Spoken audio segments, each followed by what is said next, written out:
start off at.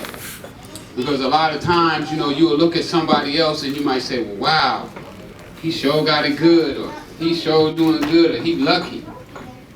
But no matter where you at today, don't define who you are.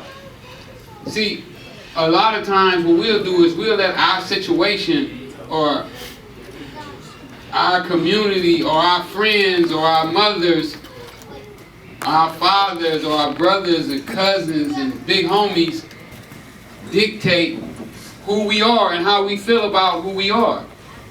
And what I've learned through my travels is that you have to become a critical thinker. You have to define who you are, what you plan on doing with your life, how you're going to live your life. Because if you don't, other people will. And I know that's basically what happened to me when I was coming up. See, I was coming up, it's like an average kid. Very poor. I was so poor that I used to take tennis balls on the bottom of my shoes to stop my feet from touching the ground. That's how poor I was. When I went to prison, one of my partners that was my partner in junior high school, he ran into me in prison. He said, man, I couldn't believe when people was telling me that it was you who had all that money. Because I remember when you used to tape tennis balls to your shoes so your feet wouldn't touch the ground. All my socks had the same hole in it. All of them had the same hole in it because that's where the shoe had the hole in, and if I put the left sock on the right foot that day, then it got a hole in it too. But see, I shouldn't have let that define who I was. See, that shouldn't have been who I became because I had a hole in my shoe. Because your shoes don't define you. See, what I found out is that the most important thing about you is what you're thinking. See, if you're thinking right, then all this other stuff is just cosmetics. See, all this can be fixed. But when your thinking is messed up, see, when you start thinking that you're a thug, that you're a hoodlum, that you can't read, that you shouldn't read, then you become who I was. Then you become a Freeway Rick. Then you can go around the community and sell drugs to everybody and feel good about it. See, because when I sold drugs, you couldn't tell me nothing. Last night we was at a DJ Quick DJ at a party last night, and I went to it and he started playing some of the old records that I remember when I was selling drugs, and they brought back memories to me. And some of the stuff that started coming to me was that I was hard-headed. I wasn't going to listen to nobody. Ain't nobody going to tell me nothing.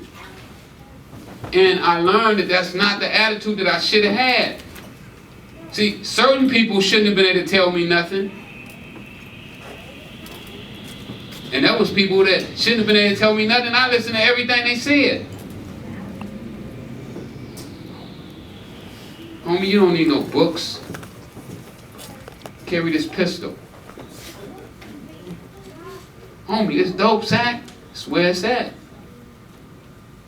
See, I bit into it wholeheartedly.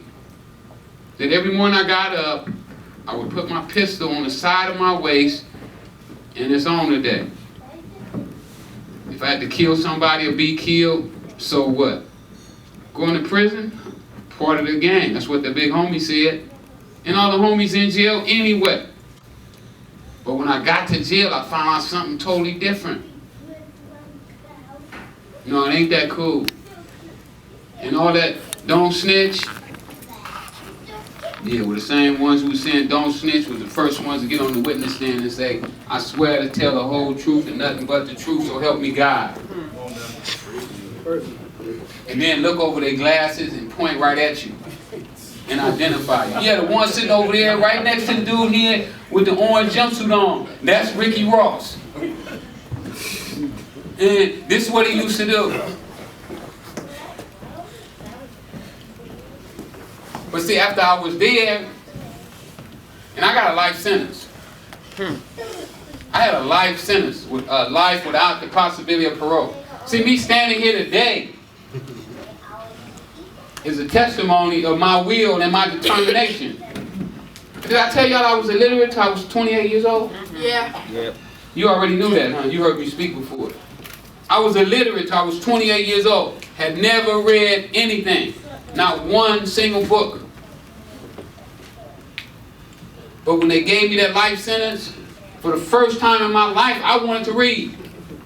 See, what I found out, I used to think I was dumb. Oh, you too dumb to read, Rick. Hell with that. Stay in the streets. You killing the streets. That's where you belong. I didn't belong in the streets. I could go anywhere I wanted to go. But if you don't know you can go anywhere you want to go, you're going to define yourself as what you believe you are.